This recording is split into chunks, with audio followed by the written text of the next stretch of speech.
आज फिर से एक और सवाल लेकर आ गए हैं जो बहुत ही इम्पोर्टेंट सवाल है। इसके पहले मैं एक इसी पर आधारित सवाल बता चुका हूं, जो सवाल नंबर था 0.6 के ऊपर रेकरिंग, उसे P/Q के रूप में लाना था। मैं इसके पहले वाले वीडियो में बना चुका हूं, उसे आप जाकर विजिट करके देख सकते हैं। लेकिन साथ ही साथ मैं एक और सवाल लेकर आया हूँ कि वो सवाल था 0.6 रेकरिंग, लेकिन इस बार जो सवाल है 0.18 और दोनों पर रेकरिंग है। तो इस सवाल को हम कैसे बनाएंगे, इसे हम देखते हैं। चलिए इस सवाल को देखते हैं, क्योंकि यह सवाल बहुत ही इंपॉर्टेंट है। क्लास 9th में यह 5 नंबर में भी आता है और ऑब्जेक्टिव में भी आता है। सबसे पहले हम आपको सब्जेक्टिव बता देंगे, इसको कैसे हल किया जाता है, और हल करने के बाद मैं शॉर्टकट ट्रिक भी बता दूंगा कि इसे 1 सेकंड में आप ऑब्जेक्टिव के तौर पर कैसे आंसर ला सकते हैं। आइए हम देखते हैं कि सवाल क्या कह रहा है। सवाल कह रहा है कि 0.18 और दोनों पर रेकरिंग है को P/Q के रूप में लिखना है। रेकरिंग यह दर्शाता है कि 181818 अनेकों बार आ रहा है। रेकरिंग इसी बात को दर्शाता है। आइए हम देखते हैं कि सवाल को कैसे हल करेंगे। सबसे पहले हम क्या करेंगे कि सपोज करेंगे, यानी कि माना कि x बराबर 0.18 और इस पर रेकरिंग है, या आप चाहो तो ऐसे भी लिख सकते हो, या x इक्वल टू 0.181818 इसी तरह बढ़ते चला जाएगा। एक बात आप जान लीजिए कि 10 जीरो के बाद जो अंक बार बार रिपीट कर रहा हो, जीरो के बाद जो नंबर बार बार रिपीट कर रहा हो, हम उसे देखते हैं कि वह नंबर किस तरह रिपीट कर रहा है। यहाँ पर 18 यानी 18 बार बार रिपीट कर रहा है, कोई दूसरा नया नंबर नहीं है, सिर्फ और सिर्फ है 18।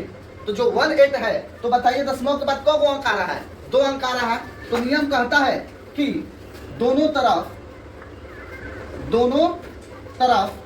100 से गुणा किया जाए। गुणा करने पर यदि हम दोनों तरफ 100 से गुणा करते हैं तो देखिए क्या आता है। 100 में हम 1 से गुणा कर देंगे और इसमें भी हम 100 से गुणा कर देंगे। तो दोनों में जब हम 100 से गुणा करेंगे तो ये हमारा आ जाएगा 100x, और इसमें 100 से गुणा करेंगे तो जो अंक रिपीट बार बार हो रहा है उससे आपको कोई मतलब नहीं है। दशमलव के बाद 2 अंक है, 100 से गुणा करेंगे तो 18 हमारा पहले आ जाएगा, और फिर दशमलव के बाद 1818 बार बार रिपीट करेगा। गुणा करने का यही नियम होता है कि दशमलव के बाद 2 अंक है, तो दशमलव के बाद 2 अंक है, वो 100 से गुणा करेंगे तो 2 अंक दशमलव से पहले आ जाएंगे। इट मीन्स खिसक जाएगा। तो जब वो खिसक गया तो 18 बचा, और 18 के बाद जो अंक आ रहा है, दशमलव आ रहा है, वो आपका आते जाएगा।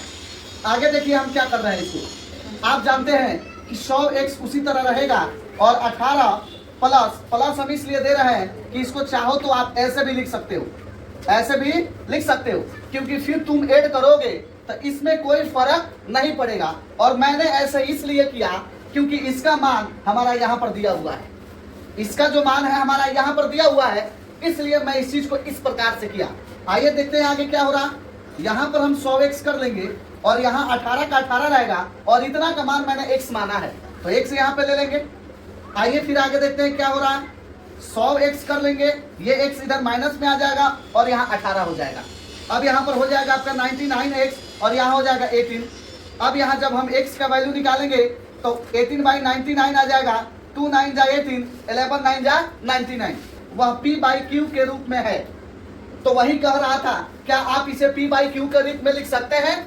तो मेरा मानना है और सभी का मानना है कि इसे हम P/Q के रूप में इस प्रकार से लिख सकते हैं। अगर वीडियो आपको अच्छा लगा है तो लाइक, शेयर और अपने दोस्तों में जरूर इसे प्यार बांटें, क्योंकि इस तरह का वीडियो बहुत कम मिलता है।